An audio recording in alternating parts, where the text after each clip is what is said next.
DZRJ 810, ang himpilan ng bawat Pilipino. The doctor is on air. Dito sa Klinika On Air, usapang pangkalusugan. Ihahatid ang tamang gabay sa pangangalaga ng ating katawan. Klinika On Air, pangungunahan ng mga eksperto sa kalusugan, mga pinagkakatiwalaan at magagaling na doktor ng ating bansa, respetado at kinikilala sa kanilang larangan sa medisina. Dr. Charlie Mendez, Dr. Ray Salinal Jr. at Dr. Edwin Bien. Klinika On Air, makinig Lunes hanggang Biyernes, alas 6 hanggang alas 7 ng gabi dito sa DZRJ 810. Hatid sa inyo ng 8 Tri-Media Broadcasting Network. The doctor is on air. Dito sa Klinika On Air, usapang pangkalusugan, mga wastong paraan upang sakit ay malunasan. Ihahatid ang tamang gabay sa pangangalaga ng ating katawan. Klinika On Air. Samahan si Dr. Edwin Bien tuwing Lunes, alas 6 hanggang alas 7 ng gabi. Klinika On Air, dito sa DZRJ 810. Hatid sa inyo ng 8 Tri-Media Broadcasting Network. Mga wastong gabay para sakit ay maiwasan. Klinika On Air. Narito si Dr. Edwin Bien.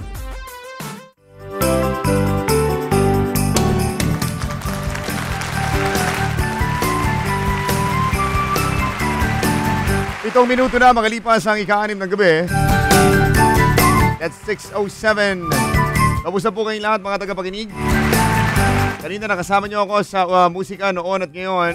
Nagbalik sa usapang babae. Muli nagbalik sa balitang alas 4. At muli ako nagbabalik para sa Klinika On Air. Wow! I'm not gonna be alone today kasi naman medyo in-demand tayo ngayon. So set and switch ang gagawin natin. Mula sa newscaster, punta muna tayo sa pagiging doktor. Pero mag-a-assist lang po ako. Kasi naman, meron po tayong panauhin ngayon. Since wala po si Dr. Bien at merong importanteng nilalakad lamang, meron po tayong makakapanayam. Wow! Sabi nga, si Dr. Bien talaga hindi nag-fail na mag-disseminate ng mga impormasyon tungkol sa ating kalusugan at talagang sa pagkakaroon ng maayos at balanseng pamumuhay. Diba? Siyempre, ang ating bisita ngayong gabi, actually an internist, clinical nutritionist, anti-aging and regenerative medicine specialist. Alright, at siyempre may mga clinics po siya. Ako, hindi po ito basta-basta, kaya po sa lahat ng mga nakikinig sa atin, lalo na yung mga nanonood sa ating live streaming, yung mga nandiyan po sa may California, San Francisco, you know. Okay, meron po siyang mga clinics sa BGC, Taguig City, and of course, San Francisco, California. Ladies and gentlemen, welcome natin ang ating bisita, Dr. Joel Lopez. Doc, magandang gabi. Magandang gabi. Kamusta? Napakagalang naman ni Doc. Doc, eto, excited ako na makasama ka ngayong gabi. Kasi tapos supposedly, nandito si Andrea. Yeah. Okay, alam si Andrea, parang medyo busy. Nasa Cebu ngayon. So, namimili ng danggit. So, Doc, pag-uusapan natin, basically, you're an internist. Pag sinabing internist, ano po yun? Basically, we specialize in internal medicine. I see. It's like a 3-year course Okay. here in the Philippines as well as in other countries. Really? So, you have attended classes sa ibang bansa? Yeah, actually, I did my residency in Chicago. Chicago, Illinois? Yeah. Wow. Alright, and ano po to? Yung sinatawag natin na clinical nutritionist. Sorry, medyo maditalye po ako, Yeah. Doc, magtanong. Clinical nutritionist, what is this? So basically, it's a different approach to healthcare. We look at how important the nutritional status of a client is Okay. before recommending anything. Yeah. Alright, so how about this one? Anti-aging and regenerative medicine specialist. What is Yeah, basically, as we age, there's a lot of signs and symptoms associated with it. So what we do is correct the underlying cause or causes of illness. Ayan. So kunyari may problema sa hypertension, Okay. instead of giving a prescription medication, we actually look for the underlying cause or yung mga sanhi. Sanhe kung bakit mo naranasan yung mga Yeah, ganun. tama. Pag may mga sintomas, ano may mga sintomas? Kunyari, anti-aging, what is it? Mga symptoms is just our body's way of telling us that something is wrong. To your body? Yeah. Alright. Kunyari, may high blood. Okay. Ibig sabihin, hindi yun actually sakit. It's just a symptom. Talaga? Yeah. So, kunyari, high blood. ang pwedeng underlying causes could be magnesium deficiency Wow. o kaya potassium deficiency. Potassium. Yeah, pwede din naman stress ang cause ng high high blood, hypertension. Yeah, so instead of treating just the symptom, tinitreat natin yung kung ano yung what's wrong with the body. I wanna focus on that particular thing na parang Yeah. potassium deficiency. Yeah. What is it? Ano yun? Potassium? Yeah, it's a mineral basically Yeah. that comes from fruits and vegetables. Okay. Yeah, kunyari kulang sa potassium, which usually comes from like saging. Saging. Yeah, so pag hindi tayo nakakakuha ng potassium sa pagkain, Mhm. it actually could raise our blood pressure. Really? Yeah. So kailangan pala kumain ako ng marami saging, to lower my blood pressure. Diba? Yeah, but of course Isa lang yun. moderation is key. I see. Yeah, because you could also get too much sugar from eating saging. So how about the other one? I mean the first one. The other mineral is magnesium. Yeah, magnesium. Yeah, it usually comes from green leafy vegetables. I see. Yeah. Like mga kangkong, kamote, mga talbos-talbos. Yeah, exactly. Okay, pechay. Isa yung mga example. Yeah. I mean, am I gonna eat a lot or in moderation na lang? In moderation din. Kasi actually, our regular conventional produce are nutrient deficient. Okay. So, hindi na siya masyadong nutritious as like maybe 50 to 100 years ago dahil sa conventional farming practices. I see. Yeah, so ideally, kung kakain ka ng gulay, mas maganda yung organic. Yung mismo natural. Yeah, Yung galing sa mga bundok na talaga. Yung mga ganun. Yung mga walang pesticides and all that. Kasi ngayon, usually, lalo sa bansang Dubai, sorry to drop name of the nation, but meron silang parang artificial farming na parang out of the sunlight, kasi medyo mainit. So, nagpapatubo sila ng mga halaman out of that particular sunlight. So, parang hindi na yung natural na paraan ng pagtubo ng halaman. So, basically, there's chemical there. Yeah. Anyways, let's focus on this one. Anti-aging. Kasi may mga kasama ko rito sa station, medyo may edad na rin talaga. Nakakalbo na, yung mga ganyan. I'm not talking about you, man! Sa mga ganyan, sabihin, anti-aging medicine. Yeah. Meron pa talagang gamot dito para wag ka na, hindi naman para maging bata ka na lang, I mean, para magkaroon lang ng hindi naman pause, Yeah. diba? Kumbaga. Yeah, basically these are treatments to slow down or reverse some of the signs and symptoms associated with aging. Really? A reverse? Yeah. Alright. Yeah. Okay. So, gaya po ng Like kunyari, the things that we're most familiar with are like anti-aging aesthetic treatments. Yung from external. Okay. Mostly mga fillers, Botox, mga ganyan. Yeah. Pero there are also things that you could do internally to slow down the aging process. Like for instance, oxidative stress, too much free radicals in the body could actually damage our cells. So nakakatanda. Nakakatanda. So the best way to combat that is by taking antioxidants. Just like what? Ano po yung mga example ng antioxidants? May mga different antioxidants like kunyari vitamin C's and antioxidant. As in yung mga over-the-counter na bibili, mga vitamin C's? Or Meron. Pero you also have to look at the quality of the supplement. Kasi it's an unregulated industry. So sometimes you may not get the right supplements if you just get it from yung mga drug stores? Yeah, yung mga tabi-tabi lang. So kailangan, ano yung pwede nyong may, masabi sa mga nakikinig natin, may endorse, kumbaga. Yeah, ideally you should read the labels. Okay. Kasi sometimes if it says vitamin C, we just pick up the supplement. Yeah, and just take it. But it's important to really look at what's in the supplement. So, are we gonna look for what? Ideally, ascorbic acid with bioflavonoids. Yeah, these are plant nutrients basically. How do you say it? Bioflavonoids. Bioflavonoids. Yeah, like for instance, mga rose hips, ganyan. So vitamin C with this bioflavonoids. This is a more natural form of vitamin C. Yun yung mga nabibili sa mga drug stores natin. How about meron tayong mga nutritional medicines. Gaya na sinasabi mo. Yeah. Examples? Yeah. Other examples? Kunyari, vitamin E, there's a synthetic form of vitamin E, like alpha tocopherol, pero meron ding natural form of vitamin E, which are the mixed tocopherols. So the more natural a vitamin is, the better it is for the body. Kasi pag yung synthetic yung vitamins, it also acts like a drug in our bodies long term. So hindi siya nawawala.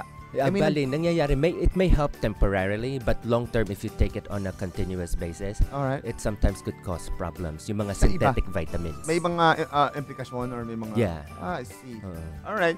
So, anyway, do you practice anong particular na mga itong anti-aging, ito yung ginagawa mo talaga? Yeah. So, Yeah. what do you do? I mean, every day, Yeah. may mga consultations? Yeah. Yeah. So initially, I spent like an hour with a client. Okay. So just doing history.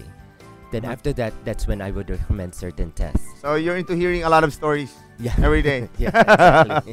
Anong dahilan? Ba't ka nakuha? Saan mo nakuha to? Yeah. So ang ginagawa namin, chine-check namin yung hormone levels nila. Okay. Like sa lalaki, pag bumababa yung testosterone, it could lead to different problems. Like kunyari, erectile dysfunction. Okay. Yeah, pag bumababa There's a lot of yung people testosterone. here at the station. Medyo na-experience yata yung mga ganyan. Mm. So, you're into curing it also? Yeah, reversing this problem. Really? Yeah. Sir Nestor, you should see Doc, alright? After the show, you should consult him. Just kidding. Anyway, integrative medicine. I wanna know this. Ano Yeah. po ba ito? Integrative medicine is just a blend of conventional medicine and alternative medicine. Conventional. When we say conventional, nakasanayan. Yeah, conventional is like yung certain specialties like kunyari pediatrics, Yeah. OB, internal medicine, Yeah. family practice. And then there are the alternative modalities like kunyari acupuncture, chiropractic, nutritional medicine. What we do is or herbal medicine, we actually combine this too. So, ito na yung mix. Yeah, it's a mix. Parang innovation. Exactly. See. So, what do you do? I mean, paano ginagawa to? Medyo na... Yeah. So during the initial client visit, chine-check namin lahat kung ano kulang sa katawan. Ano kulang Kunyari, we do this nutritional panel. Malalaman natin doon kung kulang sa vitamins, minerals, amino acids, essential fatty acids, or antioxidants. So, you have to balance it all. Yeah, Kapag we kung have ano to yung balance kulang. it all. So, Kung yun ano yung kulang. idadagdag nyo. Yun yung Yeah. gagawin nyo. I Yeah, see. rather than guessing. So there are functional tests available now that would able to tell us what's lacking in the body. So imbis na manghula ka, we could actually tell, ito ang kulang sa for you to katawan. target the main problem talaga. Exactly. I see. This is very good. Yeah. Let's move on with the holistic weight management. What is this? Yeah, holistic weight management is looking at the whole picture rather than just treating yung problems sa weight or obesity. So it's not a one-size-fits-all approach. Okay. Because there are a lot of causes of weight gain or obesity. Okay. Yeah, it could be a hormonal problem, pwedeng food sensitivities. These are one of the few more common causes of weight gain. Kasi, tama yun daw. Kasi may mga kilala ako na hindi naman sila ganun kalakas kumain. But medyo obese eh. Yeah. I really wonder why. And I really wonder saan nanggagaling. Yeah. Diba? Ano sa palagay niyo, Doc? Yeah, usually it's because of slow metabolism. Okay. Yung thyroid, pag bumabagal, dyan na nag-gain ng weight. So, parang ang bagal-bagal magano. Yeah, even though kahit konting kain nila, mag-gain pa rin sila ng weight. Ganon? Kahit walang nutrients na nakukuha? Yeah, Talaga? actually. And then, pag may stress, it would actually raise a hormone called cortisol, which actually affects your thyroid, causing you to gain weight, especially dito sa may Belly. So kami mga lalaki, yun ang unang lagi nakukuha. Yung mga That's a sakit na. chance. Kasi kami lagi nag-iisip. Kami mas lalong stress. Yeah. That's why yung belly namin mas lumalaki. Okay. Defense mechanism na lang namin siguro. Anyway, alright. And basically, ano yung mas pinapractice mo araw-araw, Doc? Lahat to? Yeah, because people come to me for different conditions. Okay. Some people seek alternatives to their traditional medications. Okay.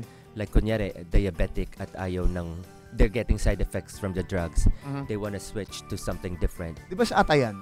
Yung mga effect ng mga drugs malalakas? Yeah, usually atay or kaya sa kidneys. Yeah. So, ano yung ginagawa mo sa kanila? I mean, Like kunyari, diabetic, I also do, I do the nutritional panel. Usually, ang kulang sa kanila is a mineral called chromium. chromium.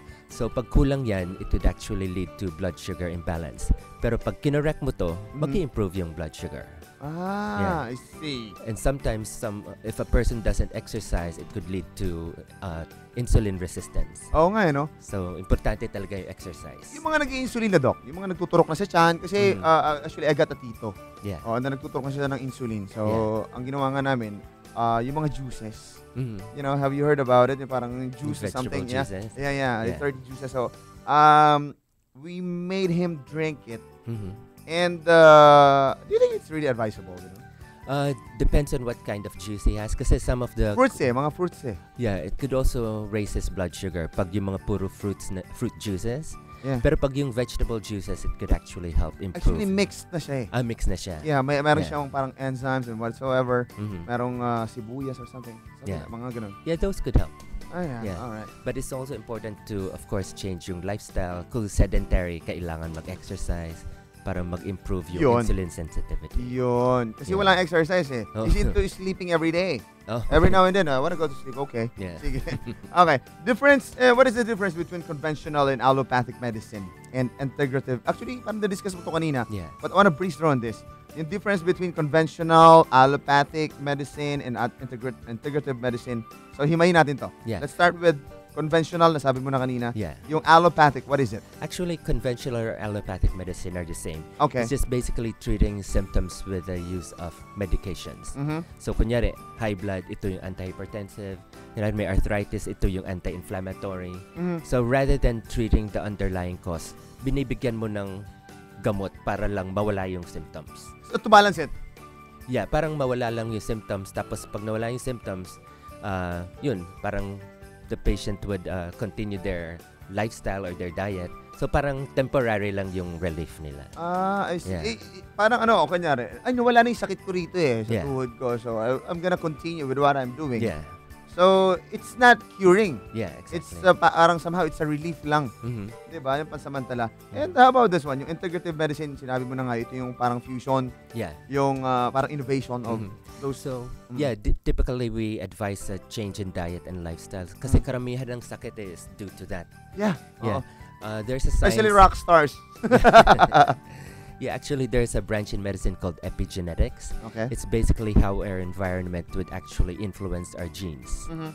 So, kunyari, cancer runs in your family, it's not necessary that everyone develops Can have cancer. Okay. Yeah. Kung ang lifestyle mo is conducive to the growth of cancer, express yung cancer gene. Mhm. Whereas if you have a diet and lifestyle that's Mas nag-ingat. anti-inflammatory, Mas nag-ingat ka. mas maingat ka, Ah. then that cancer gene won't have to be expressed. Really? So, hindi Yeah. lang pala dahil sa, pero hereditary talaga yung cancer cells. Yung genes nun. Yung Pero genes nun. again, there's some Some cases. yeah, we call it like the environment is the what do you call this? The environment is the trigger, and your genes are like the loaded gun. I see. Yeah. Alright, so nasa iyo na kung Yeah. gusto mo na dumapo sa iyo yung gene, di ba? Yung sakit na yun na nasa genes nyo. Okay, so you better be careful of your doings, you know. And lifestyle nga, sabi nyo nga, Doc. Yeah, exactly. Well, just in case lang, sa mga nakikinig sa natin, you can visit www.atrimedia.com. Puntahan lang po yung broadcast link namin. Of course, you can watch us live. This is worldwide. Alright, masusubaybayan nyo po yung live streaming namin, yung aming programa sa www.atrimedia.com/broadcast-live. Alright, you better like us on Facebook. Alright, facebook.com/atrimedia, or simply follow us on Twitter. Follow us on Twitter at @atrimedia. That's at @atrimedia, or follow us on Instagram. Alright, it's at @atrimedia. It's the same. Pwede rin kayo mag-text sa amin ngayong gabi and be part of the show. 0917-798-8910. Ulitin natin ha. Just in case lang. You'll be informed. Sabi nga, you'll be teached by Dr. Joel Lopez ng mga nalalaman niya about anti-aging and of course avoiding those particular sakit, di ba? At nadumapo sa inyo at sobrang lumala pa yan, so, bibigyan kayo ng relief and those medications pa, marami kayong bibigay sa inyo. Pwede kayo mag-text sa amin, 0917-798-8910. Simply you can call us just in case now you get your cases to raise. Okay, 412-0288. Ulitin natin, 412-0288 ngayong gabing ito. Of course, you can win for yourself a brand new next book tablet. Just in case lang, then it'll be given away this coming December 15. So, Doc, balik tayo sa ating, balik tayo sa high blood. Okay. High blood, tama ba na mamana? Pwede. Okay. Yeah. So, ano yung pwede namin gawin para hindi namin mamana tong high blood na to? Yeah, first off, yung importante is yung diet. Diet. Yeah, so we recommend an anti-inflammatory diet, which is primarily plant-based. So more of gulay and fruits. Fruits. Yeah, gulay and fruits. And less of the processed meats. And among the meats, ang pinaka anti-inflammatory would be yung fish, yung isda. Ang pinaka pro-inflammatory na karne is yung beef, followed by pork, then chicken. Anong ginagawa sa katawan nun? Gusto ko lang malaman. It causes inflammation. Okay. So inflammation, it could be expressed externally as like redness, tumor, Kati-kati. mga kate, ganun? pamamaga. So internally, that could happen too. Ba't pa siya binibenta? Meron ganun. Well, that's a culture. Yeah. Nakulturan natin to eat meat. And kasama sa paglaki natin, Doc, so we can do nothing about it. But we can avoid it. Yeah, we can. Diba? Okay. So, kapag high blood ka, kunyari, sobrang, kasi may iba na nakikita ko high blood na they take a medicine orally. Yung nilalagay sa dila. Yeah. Yung mga, kasi may grandmas kind of high blood. So, hanggang ngayon, ganun pa rin. Meron ba siyang pwedeng, kunyari matanda na. Di ba, minsan hindi na kaya ng katawan na mag-ehersisyo. Pero mga alternatibo na pwedeng gawin. Sometimes we may recommend certain supplements like yung potassium, magnesium, aspartate. Yeah, that one would be helpful. Then yung coenzyme Q10 is kind of popular nowadays. That also could help lower blood pressure. So hawthorn berries. So madaming actual. Where can we find it? Berries? This one, hawthorn berry extract, you could find it at health food stores. Yeah. Popular health food stores. Yeah, oo, kasi may binigay yung mom ko sa lola ko na parang berry something na reddish juice. Oo, baka yun. Probably. Yeah, I guess. Alright, so what else? Ano ba pwede nyo masabi din sa mga yung mga bago pala nakakaranas ng high blood ngayon? I mean, yung symptoms, siyempre nandun yung parang dizziness, and medyo nahihilo. Yeah. Lahat ayaw na nga kumain ng iba diba? Kasi natatakot. So what can you say about there it? are certain cases when you actually need blood pressure medications. Okay. Because during an acute situation, like kunyari sobrang high ng blood pressure, we actually need conventional medicine to lower it.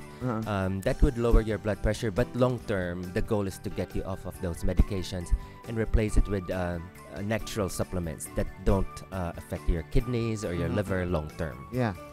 Yun nga napapansin ko talaga, Doc. Kasi yung iba, nagagamot yung kanilang high blood. Yeah. But nagkakaroon ng kidney failure. Yeah, exactly. Yeah, okay, nagkakaroon ng complications sa atay. Oo, tama. So parang lumipat lang yung high blood. Gumastos ka pa for your kidneys and for your atay. So, yun na nga yun. Yeah. I mean, so they better go to you and, ask for your help and assistance, to balance it all. Yeah. So, saan ka pa pwedeng matagpuan, Doc? Again, yung office mo saan? Actually, yung practice ko is sa BGC. It's a Mercury Drugstore na building. Okay. Sa second floor. Saan po nga po yung BGC? Sa Taguig City. Yeah. BGC, Taguig. And of course, you got your office also in San Francisco. San Francisco, sa Stonestown Medical Building. I see. I got my relatives back in Malpitas. Okay. Daming Pinoy doon. Yeah, oo. California. I got my lolo there. Yeah. Okay. Also, ito. High cholesterol. Actually, parang karugtong to ng high blood, no? High cholesterol. Yeah. Nakukuha sa pagkain ba to? Yeah, pwede makuha sa pagkain. And actually, the main culprit is too much carbs. Carbohydrates? Yeah. Wow! Diyos ko, nakatatlong rice pa naman ako. Yeah, kasi 90% of the cholesterol is made in the liver from carbohydrates. So that's what you really need to watch out for. Okay. And yung typical cholesterol lowering medication could actually lower your good and bad cholesterol. I see. Yeah, so ang cholesterol is important. Hindi siya puro masama. So you need a good cholesterol because it's a precursor to yung mga sex hormone like testosterone or estrogen and progesterone in women. So it has to be everything has to be in balance. You don't want it too high, you don't want it too low either. Paano namin malalaman? Get tested. So lipid panel. So that way you'll be able to know the ratio of your good to bad cholesterol. Alam ko na. We will just go to you. You can see your regular doctor. Yeah. But hopefully they're more open-minded to natural approaches. Actually, they're not, I guess. Kasi usually, reseta agad eh. Yeah, karamihan, unfortunately. Parang, okay, buy this and drink this 3 times a day. Yeah. So parang, alam mo yun, parang, okay, sige. Then my kidney failed, so what are you gonna do? Diba? Another medication again. Yeah. So anyway, do you have your contact number just in case? Yeah, meron. Saan po? I don't have it memorized. Yes, so hold on a second. Alright. Of course, Dr. Joel Lopez is our guest tonight. Actually, meron na sa lahat ng mga gustong Masik siya. Meron siyang office sa BGC Taguig. Wow! Okay, yung mga ayaw na maging bata. Ayaw na maging bata na mawala. Pero gusto nyo manatiling bata. Alright, Doc, your contact number? Yeah, our our landline is 02359 7009. And then mobile is 917-566-8599. Alright, isa pa nga, Doc. Isa pa. Again, the landline is 02359 7009. And the mobile number is 0917-566-8599. Alright. We'll be back with more of those cases pa, no? At saka yung mga discussions pa natin. Actually, patikim pa lang to. First 30 minutes of our show, and we'll be here until 7 p.m. So, Doc Joel and Tolis Laureño will be back with more. Marami pa kami didiscuss sa inyo, ha? We still have got high cholesterol thing, overweight. Hey, watch out! Those people who's holding their dumbbells and barbells right now, better hear us muna bago mo buhatin yan, okay? Those people who's into obesity, just the same. Yung mga nasa cancer, I know you got your fears also. Lahat naman yata ng tao may fear sa cancer. So, you better hear us at ibibigay namin sa inyo yung mga tamang kasagutan at lahat ng mga bagay-bagay tungkol dyan. A lot of people are wondering, ba't ka na sa Klinika On Air? Alright, 31 minutes down, 6 p.m. Yan ang ating oras. This time check is brought to you by IB Fluid Medical 400, the fastest medical for the worst pain. DZRJ 810 at 8 Transmedia Broadcasting Networks. Ang himpilan ng bawat Pilipino.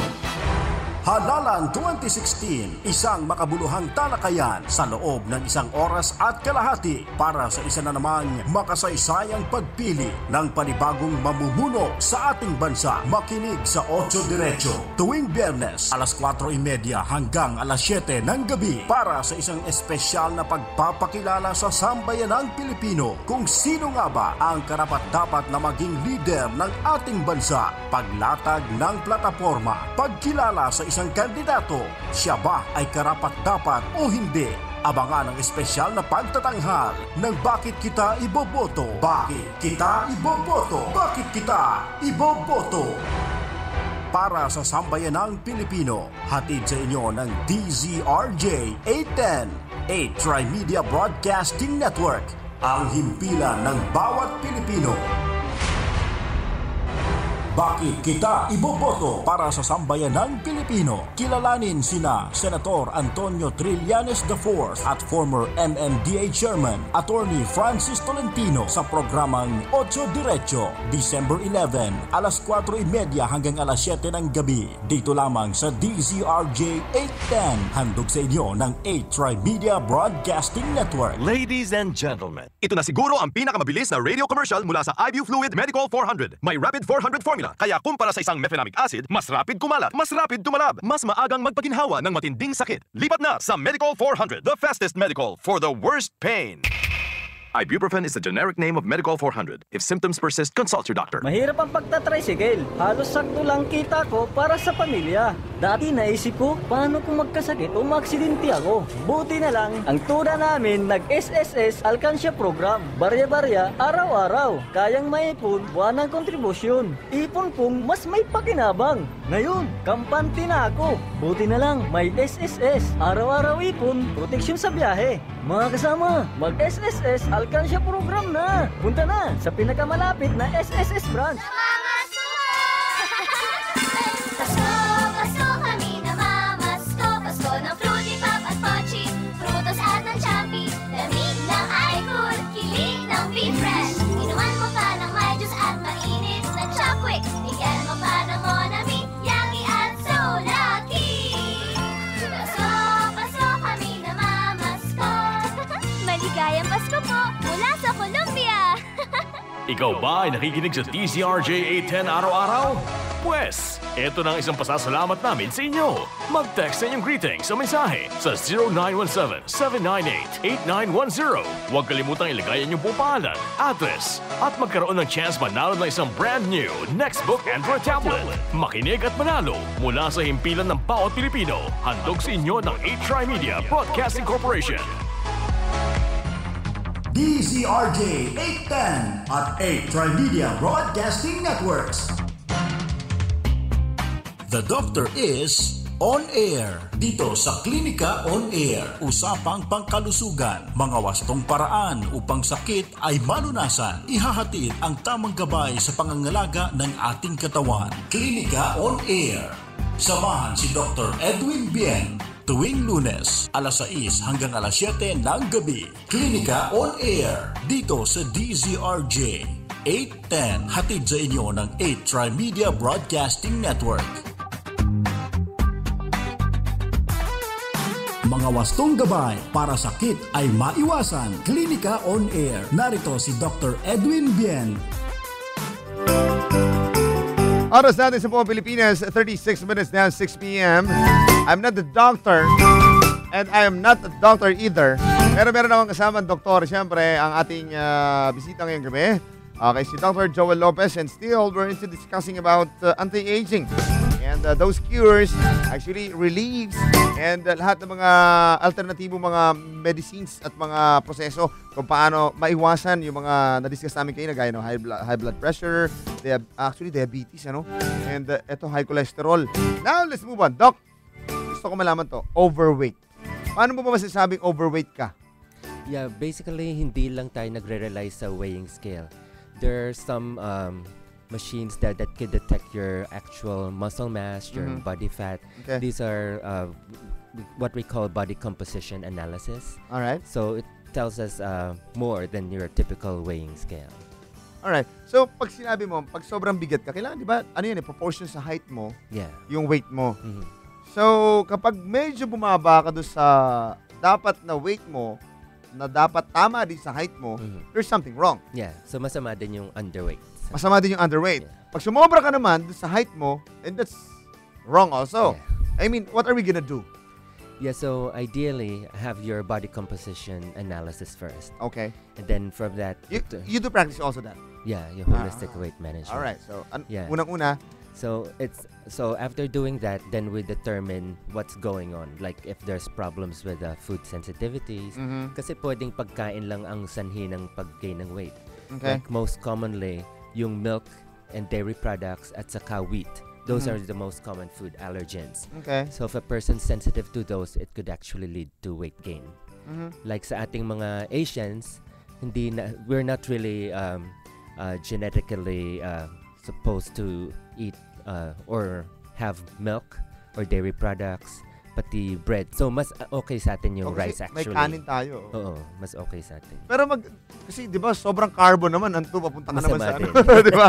'Di ba parang sana lang tayo lulugar. Yeah. Pero siguro balancing lang. Yeah, it's about balance. Siguro disiplina Mhm. sa pagkain. Pero may mga cases kasi overweight. Mhm. Actually underweight nga eh. Pero matataba. 'Di ba? Ano yung case yun? Yeah, so basically when we say that, we have to find out if they have hormonal issues. Yeah. Magaan pero malaki. Yeah. Oo. Para siyang hampok ang tawagin sa amin yun eh. Hampok. Hampok. Yeah. Obesity. Let's talk about obesity. Overweight po ba iba din sa obesity? Yeah, yung obesity is you have a BMI of greater than 30%. BMI. Yeah. What is it? A body mass index. Okay. Yeah, it's the ratio of your body fat to your muscle mass. Yeah. So kailangan ano po ba ang average? Normally it's like from 19 to 23%. 19 to 23%. to 23%. Pero yeah, it has to be interpreted properly. Kasi minsan there are people with high BMI, but if you look at them, they actually have more muscle mass than body fat. Like yung mga bodybuilders. Yeah. And Ano yun, yung mga bodybuilders, Doc? Syempre kasi, sila kasi, they do maintain their weight. Di ba? Kasi they're into proper monitoring of their weight. So halos araw-araw, nagmo-monitor. Is it really advisable to monitor it? Well, sometimes you could be too obsessed to just watching your weight. Oo. Yeah, so masama din yung sobra. Baka di ka na makatulog, kakamonitor mo lang. Diba? So, how big is my biceps? Yeah. You know? And then sometimes you have, if your body fat is too low, masama din yun. Yeah. Kasi there are people who say, I only have like 5% body fat. Pero so that's nakakabata. not healthy either. Pero nakakabata po ba kapag nag-workout ka, tapos you get your, syempre, kasi balanse ka eh. Nakakabata. Yeah, definitely. I Yeah. see. From now on, I'll start lifting my dumbbells. Saan po ba kayo umuwi, Doc, ngayon? Near Eastwood? Near Eastwood. Yeah. You wanna know the traffic? Yeah, it's sure. Alright, alamin muna natin. Izquierda. Lagay ng lansangan. Daloy ng trapiko. Izquierda. Oras natin, 40 minutes na 6 p.m. Saglit, alamin muna natin, lagay na ating mga kalsada. Lagay ng mga lansangan, daloy ng trapiko. Mula EDSA sa Kalakhang, Maynila. Mula sa traffic.com, Tina Rebalo. Tina! Hi, Sir Tolit. Hi, actually, Tina, may kasama akong doktor dito. I know. Hi, Doc. Hi. Unfortunately talaga, mukhang matatagalan ang biyahe niyo po. Kasi as of right now, talagang punong-puno coming from Makati area to Quezon City. Ganun din po sa C5. Papunta kayo bandang Libis area. Kalayaan, Makati area, Makati Pasig Bridge, talagang punong-puno yan. Pagbaba niyo po dito, bandang Ortigas, and then umpisa na naman po, ang bagal na naman, pagdating niyo po ng Green Meadows, dire-diretso na yan hanggang sa makarating na nga kayo dyan ho sa May Libis area. Wow! Yes.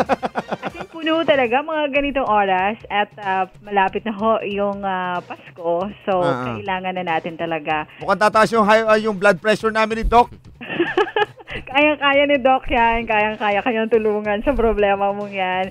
And then, yung mga nasa Quezon Ave pala, kung galing sila ng Quiapo area, galing kayo ng Araneta Avenue, ito po ay talagang napakabagal na rin. So, kailangan na rin magbaon ng maraming pasensya. Yung mga papunta ho ng elliptical road, tapos po, nagkaroon pa ng minor car collision lang naman po. Pero nakakasagabal talaga ito. Diyan ho, pag-ahon yun ng Quezon Avenue Underpass.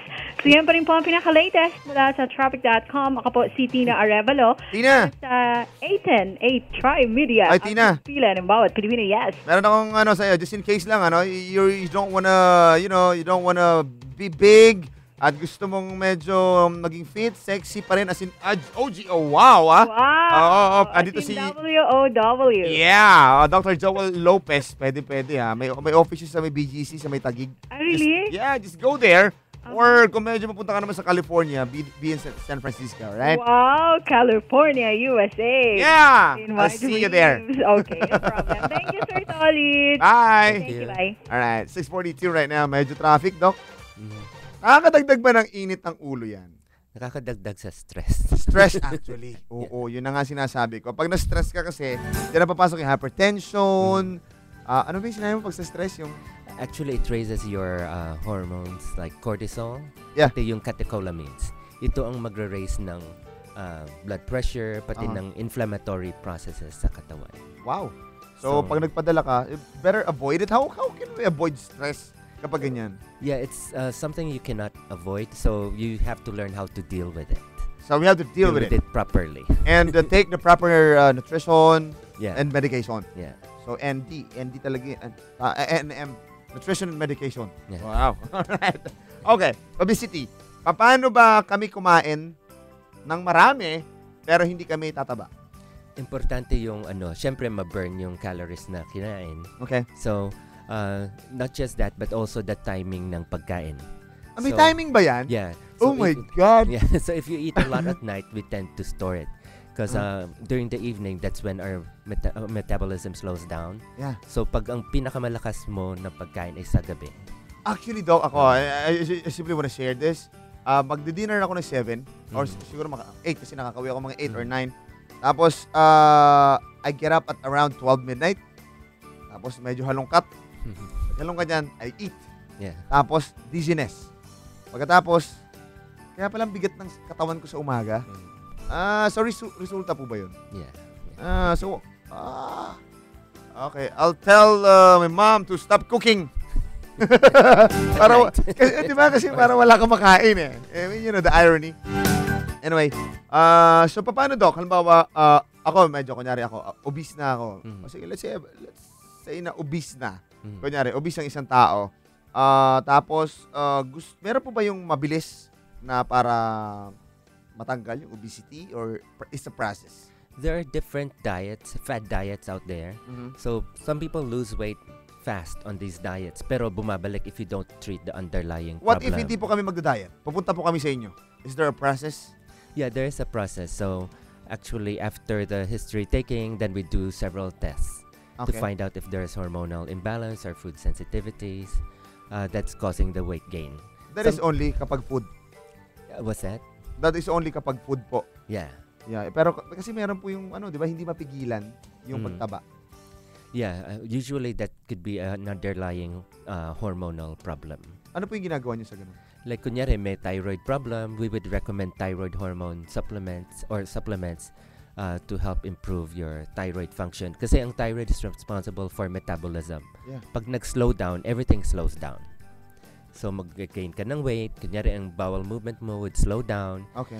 And during the process, pwede ding tumaas yung cholesterol and sugar kasi bumabagal ang metabolism ng cholesterol and sugar. Yeah. So it's like a vicious cycle. You start with one thing, then ultimately Chain reaction. Yeah.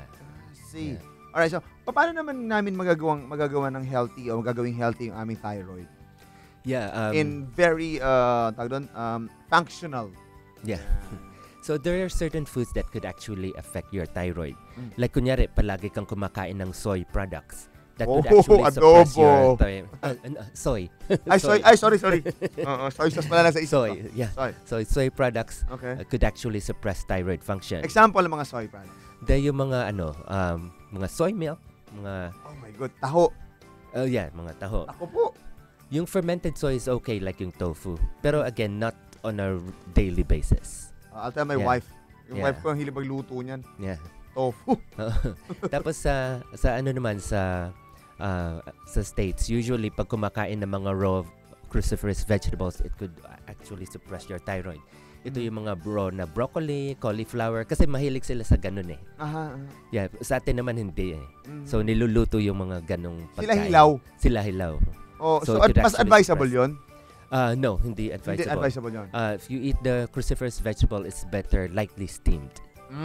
Yeah. Then there are some things like in the environment that dito actually, sa Philippines. Sa Philippines, yun, soy products, pati yung mga nakukuha natin sa tubig like yung chlorine. It could actually affect thyroid function. So if you're into swimming a lot, it could possibly affect that. Yeah. And I heard tubig natin na nasa yung sa faucet, may chlorine yan, di ba? May chlorine. So, you have to strain it or filter. Filter. Use it, filtration system. Yeah. Parang dalawang may tube. Yeah. Yeah, exactly. So, paano ba? Exercise. I mean, meron po ba kayong mga importante ang exercise. Actually, in a holistic weight management program, we don't tell our patients to cut what they eat. Okay. Basically, they just have to eat right. So, tamang pagkain lang. Hindi naman titigil. Hindi naman babawasan ng sobra. Importante lang, moderation. And then, we also emphasize the exercise and getting enough protein. See. Yeah. Kasi kung halimbawa, may mga ilan kasi na, it will be like killing me if you're gonna ask me to stop eating this. Yeah. Di ba? May ganun, Doc meron. So, hindi naman aalis yan eh. Hindi naman. Di ba? So, babawasan. Yeah. Kasi like if we do this food sensitivities at malalaman natin na sensitive ka sa gatas kunyari.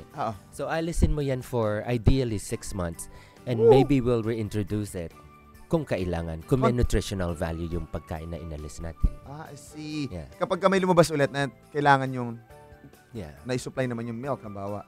I see. That's very good, kasi pero mahal ba to, Doc? I wanna ask. Yung mga, actually it's available in certain labs like kunyari sa can I mention like yung high precision na lab, they have this food sensitivity test. Really? Pero it's important to discuss the results with your doctor. Hindi ka pwedeng basta pumunta doon tapos mag-food sensitivity test ka. Okay, sige. Tapos, I feel like dapat i-discuss mo sa doctor mo who has some nutritional background. So, kayo, Doc, I mean, mahal ba pag pumunta kami sa inyo, for us to undergo this kind of process? I would say yung average na tina-charge ng mga holistic doctor. At saka naman siguro, Doc, there's no such thing as mahal kapag buhay mo na. At saka health mo na kasi mas lalo yan kapag di mo yan ginamot. O di mo na stop. Kasi the kind of cash na pwede mong ibigay sa ospital is, pag pagdadamutan mo ba ang sarili mo, gumagastos ka nga sa ibang bagay. Yeah. And I tell my clients, consider it as an investment in your health. Exactly. Yeah. Kasi ibang tao, they keep on saving money, they to buy car, to buy a new car, to buy a new condo, Yeah. But they don't spend much on like eating the right foods. You or can buy a new body. Yeah, exactly. So sometimes yung iniipon nila, they would spend during the last years of their life just for hospitalization. Yun nga po. sa US may mga ano, 'di ba? Yung parang pinaghahandaan mo yung pag na-hospitalize ka. So you have your card, health card. So doon meron. Dito kasi wala eh. I mean, ikaw lang talaga yung magiging responsible in taking good care of yourself. So parang you have to seek for doctor's help lalo sa inyo. And you know, maganda kasi ito na doc na enlighten mo kami sa mga ganitong bagay kasi yung mga simple matters, simple things na ginagawa namin is not really those kind of isipin na gagawin namin priority eh. You know? Kasi yung mga maliliit na mga bagay-bagay parang alam mo ng Pinoy eh, ganun eh. Ay, yaan mo na yan. Medyo hilo lang yan, yung mga ganung bagay eh. Pero without you being aware na, hoy, there's something wrong with your body. Yeah. 'Di ba? And some people, they just do a Google search. Exactly. Yeah, and then they self-treat. Ako Google man ako eh. Oo, yeah, sa mga bagay-bagay. Ako Google man ako. Hindi lahat nandun. I mean, better to seek for a doctor's help, lalo na si Doc Joel Lopez. You know, kasi syempre, Doc, ano ba masasabi mo sa ano? Kunwari, may mga nararamdaman na. May high blood na, may diabetes na, sabay-sabay na, medyo tumataba na. And mamaya natin pag-usapan yung pinaka-worst ano. Ano yung pwede nating magawa pa sa mga yan? Yung sabay-sabay na halos nasa kanyang katawan na. Yeah, kailangan siyempre magpa-konsulta muna sa doctor. Okay. Tapos ideally we treat the whole body. Kasi ang nangyayari, we treat one part of the body. Tapos we'll go to another specialist to see another, to take care of another problem. So sometimes walang coordination. So nangyayari all these medications interact with one another, disregard further problems. Yung una. Yeah. So you have to look at the body as a whole. So kunyari may diabetes, hypothyroidism, hypertension. You have to treat the whole body instead of like paisa-isa. Sabay-sabay. Sometimes the underlying cause could just be the same. Underlying cause or causes. So, kailangan talaga, you have to be more aware. Agapan. Yeah. Para hindi yung buong katawan. Diba? Mahirap yun kasi pag buong katawan, parang, okay, ano na lang pwede pa? Ano na lang wala sa akin? Let's talk about cancer. Okay, ito yung pinaka-worst na pwede natin makuha. Lalo na pag nagpabaya tayo sa katawan natin. Cancer, you know, it's deadly. And may gamot na ba ito ngayon? Actually, there are cures, but they're not being hindi over the counter. But they're not being promoted in like the mainstream media. Okay. Yeah. It's a controversial topic. Actually. Yeah. But there are holistic doctors who are actually reversing stages 3 to 4 cancer. Most of them are in the US and Europe. But basically, they use, aside from conventional medicine, yung mga, what do you call this, cancer support. Like, for instance, they change a person's diet. Kailangan iwasan yung matatamis because it's actually sugar that feeds the cancer cell. Oh, really? Yeah, so hindi I love pwedeng... leche plan pa naman. Hindi pwedeng mag-chemo tapos you're still eating everything. It's important to really change your diet. And it's really expensive, Doc. Well, if you consider how much chemotherapy is, mas less expensive to. Yung mga natural approaches. Pero yung mga gamot talaga na makaka-cure sa cancer, it's really expensive. Wala pa yan sa Philippines. Actually, merong mga fruits that are actually helpful in reversing some of these cancer issues. Like for instance, there's something called graviola in South America. It's called guyabano here. Oh? Yeah, so it's something that could actually help support your immune system to fight off the cancer. How about juices? Yeah, juicing would also be Guyabano helpful. juice. Okay yan. Yeah. Ah, see. Yung mga lycopene. Yeah. Yeah. Mga bioflavonoids, Anyway, most of our medications are derived from plants. From plants? Yeah, so kaya lang pag synthesize mo yung plants, nagiging more of like yung wala na yung balancing properties ng ibang mga sangkap ng halaman. Ng halaman. Yeah, so when that happens, you may get some benefit pero ang daming side effects pag synthesize mo artificially yung mga halaman. I see. Alright, so ang dami ako natutunan sa'yo, Doc, ngayong gabi. Salamat. So basically, diabetes, high cholesterol, overweight, obesity, cancer, high blood, lahat yan nararanasan natin. Lahat yan, problema ng Pilipino yan. Diba? Even those small family na meron kayo, yan ang kinatatakutan. You know, kasi ang perang isusubo nyo na, makukuha pa ng mga sakit na to, well, wala na. Sayang lang. Doc, once again, promote ko yung saan ka pwede namin makita. You get your number. Of course, a lot of people are into watching us back in the States, and other countries. So, we're live. So, please invite them. Yeah. So I'd like to invite you guys to see me if you have any health issues. Our clinic here in BGC in the Philippines is located at the second floor of the Mercury Drugstore building, across from St. Luke's BGC in Taguig. Yeah, in San Francisco naman is at Suite 343 at the Stonestown Medical Building in San Francisco, California. Alright, Yeah. so saan ka, Doc? May mga, may activities kung saan ka makikita? Actually, I'd like to promote our society. It's called the Preventive, Regenerative, and Integrative Medical Association. We just established this last year. It's a group of doctors who are like-minded and practice preventive, regenerative, and integrative medicine. It's more of a holistic approach to the different conditions that we experience as we age. I see. Yeah. Alright, so nice to have you, Doc, and it's a pleasure. Wala man si Dr. Ben, pero marami kami natutunan sa inyo. A lot of people are into thinking. Paano ba magkakaroon ng mas batang feeling, being young outside and inside. Thank you very much. Thank you so much, Doc, and I'll see you around. You. All right. Merry Christmas. Merry Christmas. Alright, 4 na minuto na lang, alas 7 na ng gabi. So, well, there you have it. Klinika On Air with Tolit Rapido Laurenio and Dr. Joel Lopez. Maraming salamat din sa lahat ng mga nakinig sa atin. And, well, sabi nga marami talaga tayo natutunan. Nakakatuwang isipin na 19 na lang ba? 19 more days left. And it's Christmas Day. Isipin natin, dami pa naman pagkain sa Pasko. You have to be more aware of those foods. Alright? Sabi nga, pag may problema, go to Dr. Joel Lopez. And everything's no problemo. Alright? Sige lang. Enjoy the rest of your Monday. College po, yan ang aking pangalan. This is DZRJ, 8:10 a.m.